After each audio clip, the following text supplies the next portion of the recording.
तर आजचं जे लेक्चर आहे आपलं, त्याच्या अगोदरच्या लेक्चरला 15-20 दिवसापूर्वी आपण औद्योगिक क्रांती आणि औद्योगिक क्रांतीची पार्श्वभूमी, औद्योगिक क्रांतीचा अर्थ आणि एकंदर औद्योगिक क्रांती कशाला म्हणायचं ही संकल्पना आपण समजून घेतलेली होती. आणि आज जे आहे, आज या लेक्चरचा आपण दुसरा भाग बघणार आहोत. आता याच्यामध्ये बघा, औद्योगिक क्रांती आणि त्याचे सामाजिक परिणाम, त्याचे आर्थिक परिणाम. आपलं हे लेक्चर जे आहे हे एकंदर औद्योगिक क्रांतीवर आपल्याला 3 लेक्चर्स घ्यायचे. पहिलं लेक्चर जो पूर्वार्ध होता, पहिलं जे लेक्चर झालं त्या लेक्चरमध्ये कुणाचा तरी माईक वाजतोय, माईक म्यूट करा, आजूबाजूचे आवाज येत आहेत, आजूबाजूचे आवाज येत आहेत, माईक म्यूट करा. तर औद्योगिक क्रांतीचं हे जे लेक्चर आहे हे 3 भागात प्रामुख्यानं मी विभागलेलं आहे. पहिला भाग होता जो आपण याच्या अगोदर पाहिलं होतं की ज्यामध्ये औद्योगिक क्रांती म्हणजे काय, औद्योगिक क्रांतीचे व्याख्या, त्याचा अर्थ आणि औद्योगिक क्रांतीच्या उदयाची पार्श्वभूमी, या सगळ्या गोष्टी आपण पाहिलेल्या होत्या. आणि हॅलो, कुणाचा तरी आवाज येतोय, त्यांना सांगितलं मी. एक मिनिट, मी म्यूट ऑल करतोय. ज्यांना हॅलो, म्यूट ऑल करतोय. ज्यांना काही क्वेश्चन विचारायचे त्यांनी हँड रेज करा.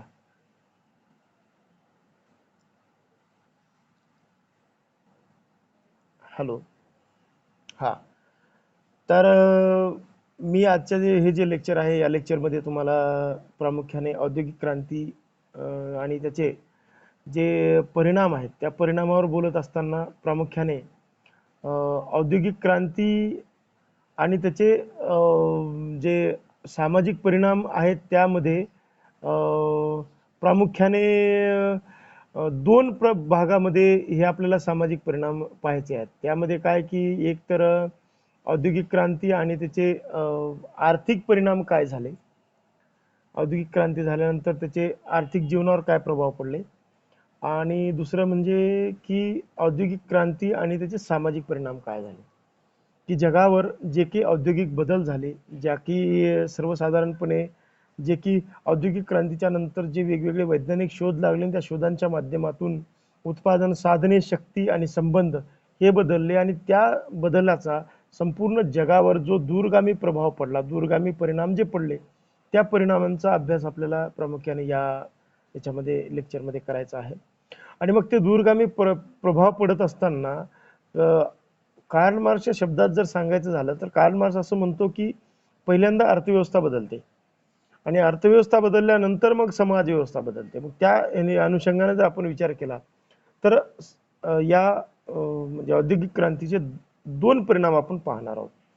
जसं की औद्योगिक क्रांतीचे आर्थिक परिणाम जगावर काय झाले आणि त्यामधून सामाजिक प्रभाव कसे पडले किंवा सामाजिक परिणाम काय झाले, या दोन्ही गोष्टींचा आपल्याला अभ्यास प्रामुख्याने या लेक्चरमध्ये करायचा आहे. तर आजचं लेक्चर जे माझं प्रामुख्याने फोकस असेल ते असेल याच्यावर की औद्योगिक क्रांतीचे आर्थिक प्रभाव काय झाले किंवा आर्थिक परिणाम काय झाले औद्योगिक क्रांती झाल्यानंतर. बघा की जेव्हा व्याख्या झायला सांगितलं तर त्यानंतर मी तुम्हाला 2 मुद्दे सांगायचे, त्यामध्ये थोडंसं जरा त्या मुद्द्यावर कमी प्रकाश टाकला होता, त्या मुद्द्यावर मी थोडं 1-2 मिनिटांमध्ये तुम्हाला थोडासा प्रकाश टाकेन.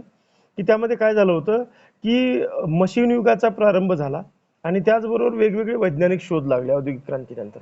मशीन युगाचा प्रारंभ झाला म्हणजे नेमकं काय झालं तर औद्योगिक क्रांतीच्या परिणामामुळे मोठ्या प्रमाणावर इंग्लंडमध्ये, विशेषतः इंग्लंड आणि युरोपामध्ये मोठ्या प्रमाणावर वेगवेगळ्या उद्योगधंद्यांची उभारणी सुरू झाली.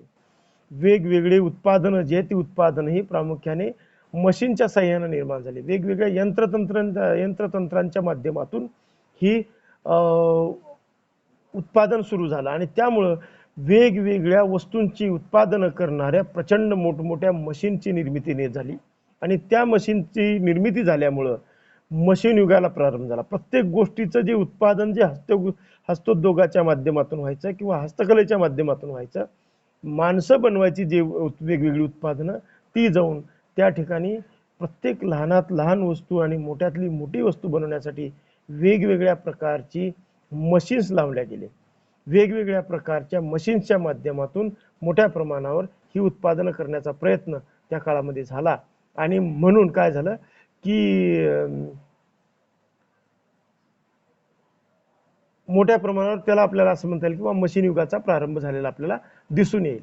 आणि मग हे मशीन युगाचा प्रारंभ झाल्यानंतर काय झालं की मशीन युगाचा प्रारंभ होण्याचं कारण काय की मोठ्या प्रमाणावर वेगवेगळ्या प्रकारचे उद्योगधंदे म्हणजे हे लागले, शोध लागले. वेगवेगळ्या कारखानदारीच्या माध्यमातून वेगवेगळ्या प्रकारच्या वस्तू निर्माण करण्यासाठी वेगवेगळे शोध लागले. वैज्ञानिक शोधांच्या माध्यमातून काय झालं की प्रत्येक गोष्टीच्या पाठीमागचं असणारं विज्ञान, प्रत्येक गोष्टीच्या पाठीमागं असणारं तंत्रज्ञान याचा शोध लोकांनी लावला आणि त्या माध्यमातून कमी अधिक प्रमाणात का असत नाही तर वैज्ञानिक शोध लागले आणि त्या शोधांचा जसं की विज्ञान आणि तंत्रज्ञान या एका नाण्याच्या दोन बाजू आहेत. जेव्हा माणसाला एका विशिष्ट गोष्टीच्या पाठीमागचं विज्ञान कळतं तेव्हा माणूस त्या विज्ञानाचा स्वतःच्या जीवनामध्ये, स्वतःच्या आयुष्यामध्ये वापर करायला लागतो. त्याला आपण तंत्रज्ञान म्हणतो. त्या विज्ञानाच्या जोरावर माणूस वेगवेगळ्या वस्तूंची जेव्हा निर्मिती करतो आणि त्या वस्तू आपलं जीवन सुसह्य करण्यासाठी किंवा आपल्या जीवनामध्ये वेगवेगळे बदल निर्माण करण्यासाठी, वेगवेगळे बदल घडवून आणण्यासाठी त्या विज्ञानाचा अवलंब जेव्हा तो करतो तेव्हा ते तंत्रज्ञान होतं. म्हणून विज्ञान आणि तंत्रज्ञान या एका नाण्याच्या दोन बाजू आहेत असं आपल्याला म्हणता येईल. आणि मग काय झालं बघा की ह्या दोन्ही गोष्टीमुळे मोठ्या प्रमाणावर विद्युतवर चालणाऱ्या वेगवेगळ्या बॅटऱ्यांवर चालणारे मोठ्या प्रमाणावरची यंत्रतंत्रांची निर्मिती झाली. वेगवेगळ्या मोठ्या मशीन आल्या. उदाहरणार्थ जर बघितलं तर जहाज जे आहेत आपण जे पाण्यामध्ये वेगवेगळे लोक वल्हवायचे अशा प्रकारची जहाजं होती. ती जहाजं जाऊन त्या ठिकाणी वाफेच्या इंजिनवर चालणारी, कोळशावर चालणारी जहाजांची निर्मिती झाली आणि स्वयंचलित बॅटऱ्यांच्या वर चालणारी जहाजं निर्माण झाली. आणि त्यामुळे काय झालं की याच्यामध्ये उद्योगधंद्यांच्या माध्यमातून असेल किंवा दळणवळणाच्या साधनांमध्ये मोठ्या प्रमाणावर बदल झालेला आपल्याला दिसून येते. ही दळणवळणाची साधने जी आहेत ही साधने प्रचंड प्रमाणात वाढली आणि ही साधने वाढल्यामुळे सर्वसाधारणपणे काय झालं तर तर काय झालं की बघा की दळणवळणाची साधने वाढल्यामुळे मोठ्या प्रमाणावर जगामध्ये आर्थिकदृष्ट्या बदल होण्यासाठी म्हणजे थोडक्यामध्ये काय की जगामधल्या लोकांचा जो किंवा जगामधला जो पक्का माल तयार होणार आहे तो पक्का माल विकण्यासाठी त्या पक्का मालासाठी बाजारपेठा निर्माण झाल्या आणि त्या बाजारपेठांच्या माध्यमातून मोठ्या प्रमाणावर जो युरोपामध्ये जो निर्माण झालेला जो तयार केलेला वेगवेगळ्या मशीनच्या माध्यमातून जो पक्का माल आहे तो पक्का माल ह्या जगभर पोहोचला.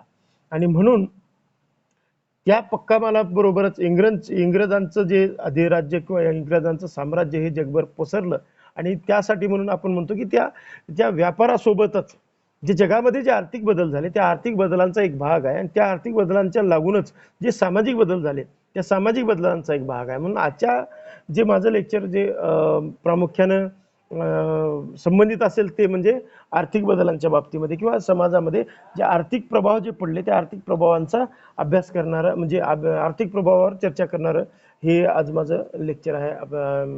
त्यामुळं मी तुम्हाला सांगतो की आर्थिक जीवनावर काय प्रभाव पडले त्याचं जर वही पेन जर तुमच्याकडे असेल तर तुम्ही ते थोडं नोट डाऊन करा.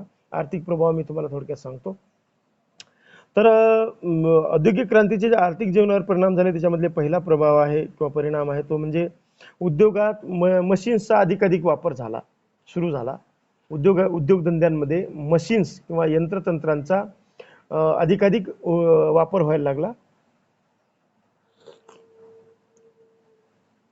दुसरा आहे दळणवळणांच्या साधनांचा विकास झाला.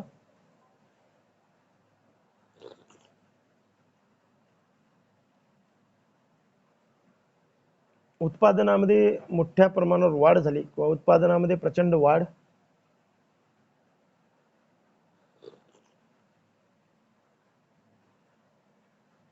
पुढे आहे कृषी क्षेत्राचा विकास. कृषी क्षेत्राचा विकास. कृषी क्षेत्राचा विकास. नंतर आहे व्यक्तिगत उत्पन्नात वाढ. व्यक्तिगत उत्पन्नात वाढ.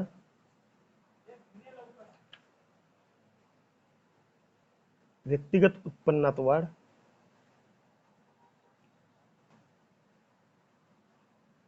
पुन्हा आहे राष्ट्रीय उत्पन्नात वाढ. राष्ट्रीय उत्पन्नात वाढ.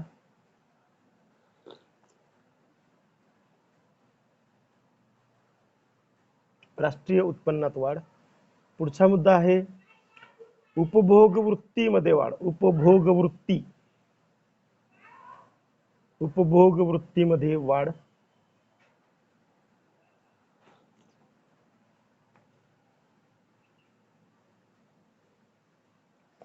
राहणीमानाचा दर्जात उंचावला. राहणीमानाचा दर्जा उंचावला.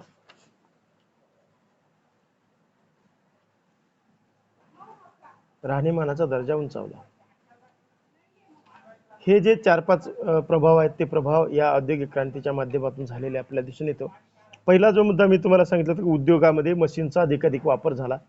उद्योगामध्ये मशीनचा अधिकाधिक वापर म्हणजे काय, तर आधीच मी वर सांगितल्याप्रमाणे काय झालं की मोठमोठे म्हणजे वैज्ञानिक शोध लागले. त्या वैज्ञानिक शोधांच्या माध्यमातून काय झालं, मशीनच्या वापरानं वेगवेगळ्या उत्पादन निर्मितीच्या किंवा वस्तूंच्या उत्पादनासाठी वेगवेगळ्या मशीनची निर्मिती करण्यात आली आणि त्या मशीनच्या निर्मितीमधून त्या कारखाना पद्धतीचा उदय झाला. म्हणजे जे की उत्पादन हस्तोद्योगातून होत होतं, वेगवेगळ्या हस्तकलेच्या माध्यमातून उत्पादन होत होतं, ते उत्पादन अतिशय मर्यादित होतं. आणि मग ते उत्पादन मर्यादित होतं आणि त्यामुळे काय लोकांच्या सर्व गरजा भागणं त्या एका व्यक्तीकडून शक्य नव्हतं.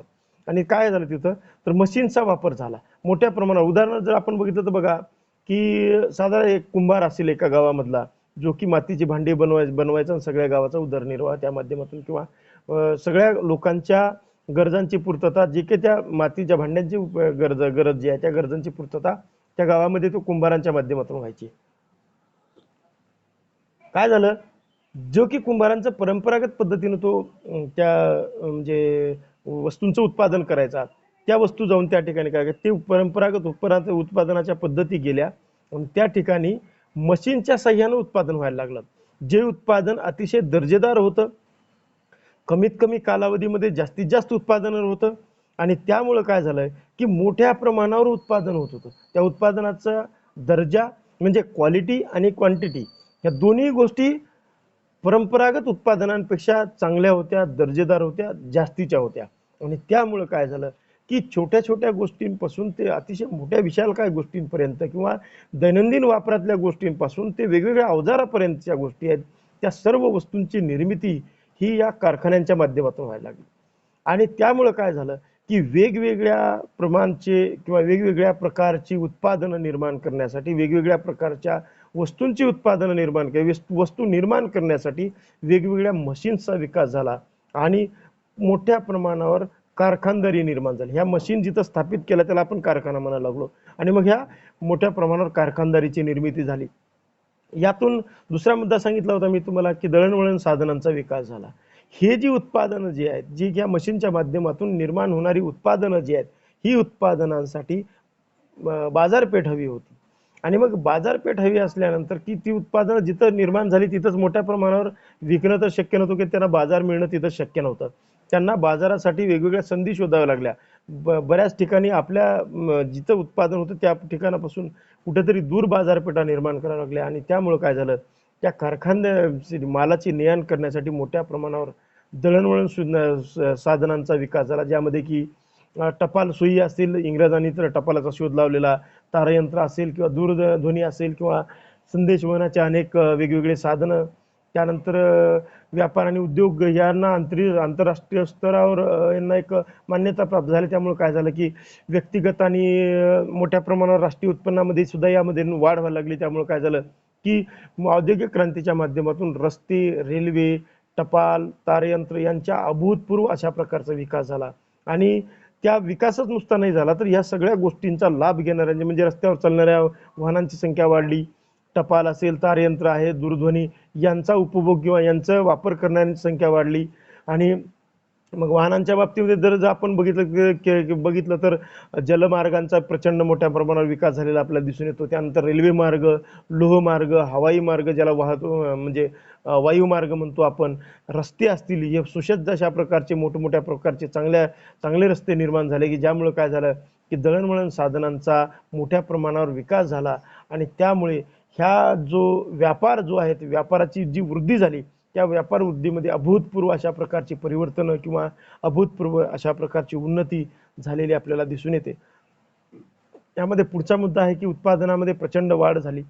की औद्योगिक क्रांतीमुळे काय झालं की म्हणजे वर सांगितल्याप्रमाणे की मशीन युगला प्रारंभ झाला आणि मशीन युगला प्रारंभ झाला त्यामुळे काय झालं की जे उत्पादन जे परंपरागत हस्तोद्योगामधून उत्पादन होत होतं, कुटीर उद्योगाच्या माध्यमातून उत्पादन होत होतं किंवा लोक वेगवेगळ्या आपल्या परंपरागत साधनांच्या पद्धतीनं उत्पादन करायचे, ती परंपरागत उत्पादनाच्या पद्धती गळून पडल्या आणि त्या ठिकाणी काय झालं की मशीन युग आल्यामुळं ह्या उत्पादनामध्ये प्रचंड वाढ झाली आणि ह्या उत्पादनाच्या पद्धतीमध्ये आमूलाग्र अशा प्रकारचे बदल झाल्यामुळे कारखाना पद्धती निर्माण झाली. या कारखाना पद्धतीमधून प्रचंड वस्तूंचं उत्पादन निर्माण झालं. ज्या वस्तू उदाहरणार्थ जर बघितलं तर दैनंदिन वापरातल्या वस्तू म्हणजे कापड उद्योग असेल, लोखंड आहे, वेगवेगळे तांबे आहे, रसायन आहे, प्लास्टिक असेल किंवा आणखी स्टील आहे, चर्मोद्योग ज्याला आपण चमडी म्हणतो किंवा तागाचे उद्योग असतील, हे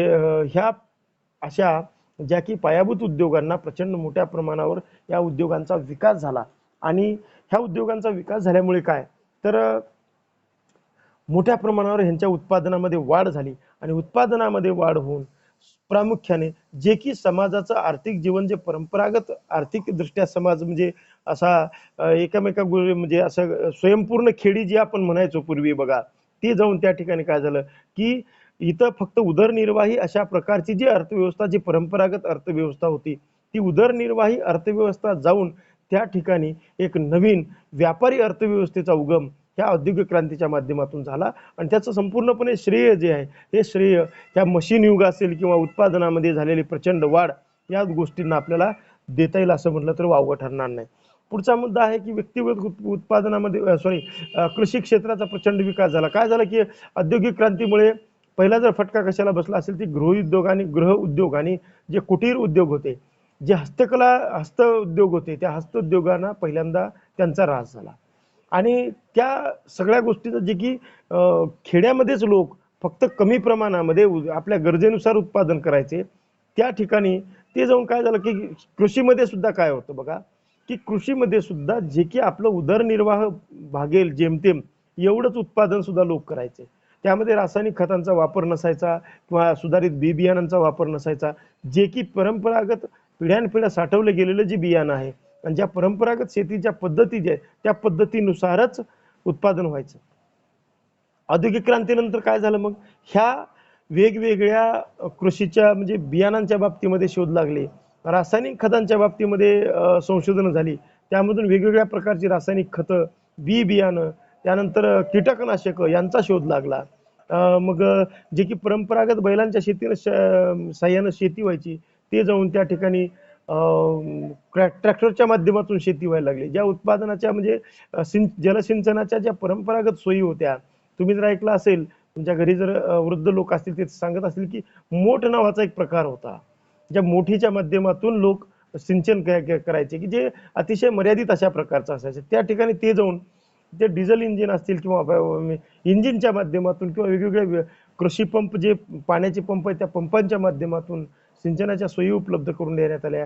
ही सगळी जी म्हणजे ह्या सर्व ज्या गोष्टी होत्या त्या सर्व गोष्टी ह्या वेगवेगळ्या कारखान्यातून निर्माण झालेल्या गोष्टी होत्या. वेगवेगळ्या ह्या गोष्टी ज्या आहेत त्या सर्व औद्योगिकरणाच्या माध्यमातून औद्योगिक कारखान्यांतून निर्माण झालेल्या गोष्टी होत्या आणि त्यामुळे काय झालं तर ह्या सगळ्या गोष्टींचा वेगवेगळ्या उपकरणांचा सुधारित बी बियाणांचा वापर शेतकरी करायला लागले आणि त्यामुळे काय झालं तर हळूहळू कृषीमध्ये उत्पादनामध्ये वृद्धी झाली. जसं की तुम्ही जर उदाहरण जर बघितलं की डॉक्टर नॉर्मन बोरलॉग यांचं उदाहरण घ्या, ज्याने की गव्हाच्या बुटक्या जाती शोध लावला आणि जगामध्ये हरित क्रांती झाली असं आपण म्हणतो.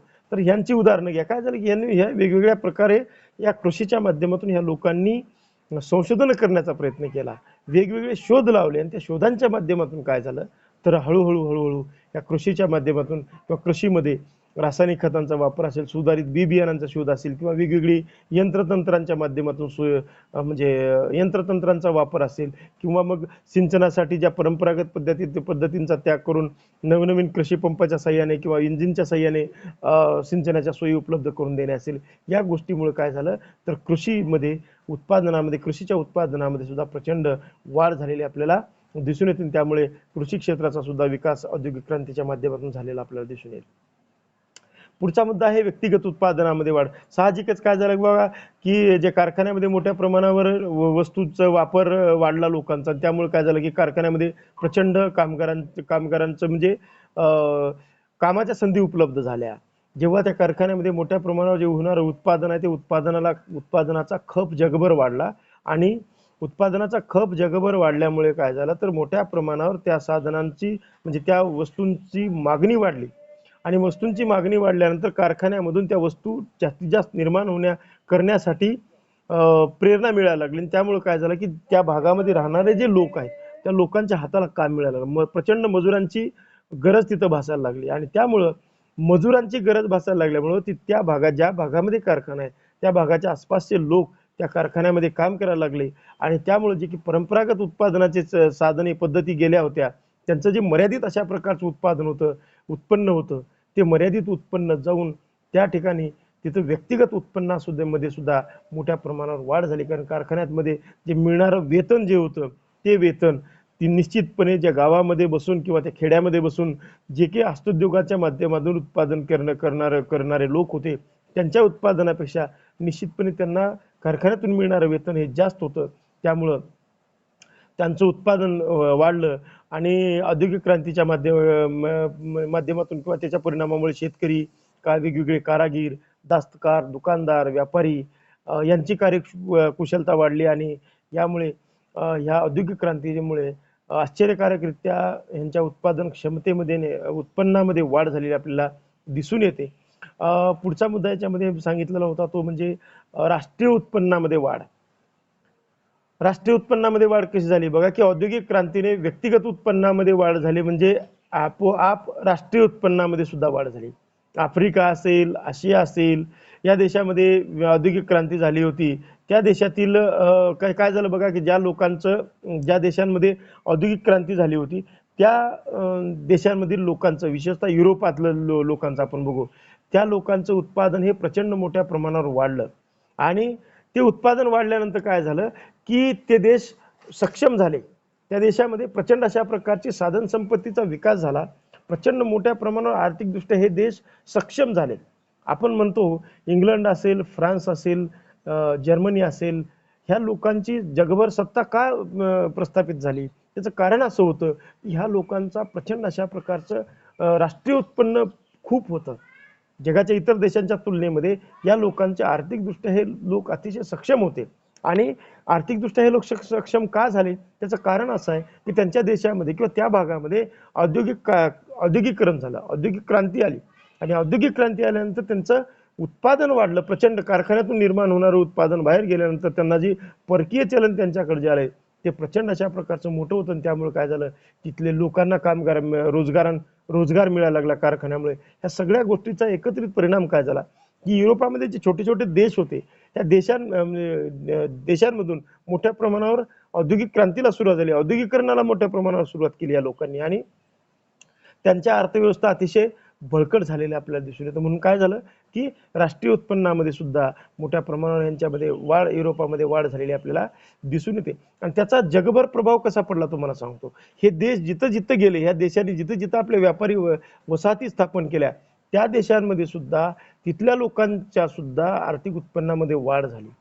तिथल्या देशांमध्ये सुद्धा हे लोक व्यापारी म्हणून गेल्यानंतर तिथली दुकानदारी असेल, व्यापारी असतील किंवा आणखी जे काही छोटे मोठे काम करणारे लोक आहेत यांच्या माध्यमातून सुद्धा त्या ज्या देशांमध्ये त्या लोकांनी वखारी स्थापन केल्या, सत्ता म्हणजे आपल्या व्यापारी वसाहती स्थापन केल्या त्या देशांमधल्या सुद्धा लोकांच्या आर्थिक उत्पन्नामध्ये त्यांच्या राष्ट्रीय उत्पन्नामध्ये सुद्धा वाढ झालेली आपल्याला या औद्योगिक क्रांतीच्या माध्यमातून दिसून येते.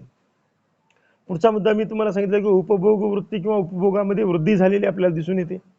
की बघा काय झालं की कारखान्यामधून प्रचंड मोठ्या प्रमाणावर उत्पादन झालं, वेगवेगळ्या वस्तूंचं उत्पादन मोठ्या प्रमाणावर व्हायला लागलं आणि ह्या उत्पादनाच्या विविधतेमुळे काय झालं की उपभोगाची वृत्ती सुद्धा लोकांची वाढली.